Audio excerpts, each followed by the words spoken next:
minute. Okay. When you finish listening to this podcast, look around at everything you're doing, because at the minute you finish this podcast, you're going to start some process, looking for your keys, making your lunch, answering an email, cleaning the bathroom, making the bed. I don't know what it is, but you're going to begin a process the second you get done listening to this podcast.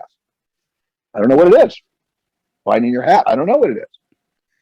Look at that process and ask yourself, what bugs me? Yeah. What could be improved?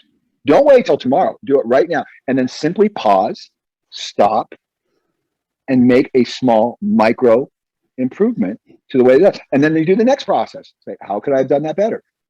Tweak it, try it, run an experiment. Oh, it didn't work. No harm, no foul. Who cares if you wasted a few minutes running the experiment? Who cares if you wasted a piece of paper running the experiment? Now you know what doesn't work. And the next time you're not going to waste 1,000 pieces of paper if you would not have run the experiment and wasted one piece. Run experiments nonstop. Fix what bugs you. That's all lean is. This is why it's so exciting.